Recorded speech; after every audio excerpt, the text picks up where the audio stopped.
জৈন্তাপুর সরকারি উচ্চ বিদ্যালয় 1866 সালে এই স্কুল স্থাপিত হয় এবং এখন 2020 সাল 153 বছরে পা দিয়েছে আমাদের প্রাণপ্রিয় বিদ্যাপীঠ জৈন্তাপুর সরকারি উচ্চ বিদ্যালয়। আসসালামু আলাইকুম, আদাব।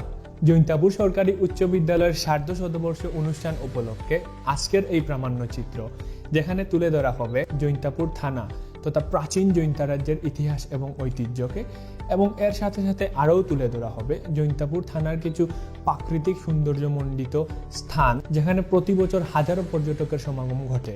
সিলেট সদর থেকে 40 কিলোমিটার উত্তর পূর্বে অবস্থিত জৈন্তাপুর থানা। এই জৈন্তাপুর থানা একসময় প্রাচীন জৈন্তা রাজ্য নামে পরিচিত ছিল।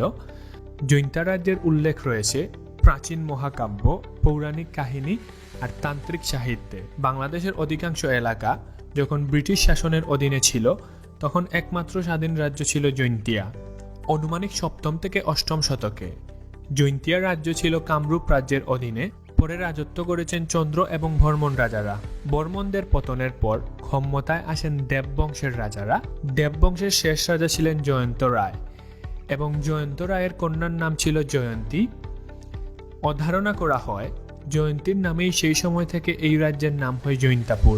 জৈন্তা রাজ্যকে ধারাবাহিকভাবে শাসন করেছেন মোট 23 জন খাসিয়া রাজা। কালের বিবর্তনে রাজবাড়ির মূল স্থপতি দশে গেলেও সেই সব রাজাদের ইতিহাস বেঁচে আছে বর্তমান নিসপাট ইউনিয়নের বিভিন্ন স্থানে ছড়িয়ে ছিটিয়ে থাকা জৈন্তিয়া রাজ্যের প্রাচীন স্থাপনার ধ্বংসাবশেষ আর কিংবদন্তির গল্পকথায়।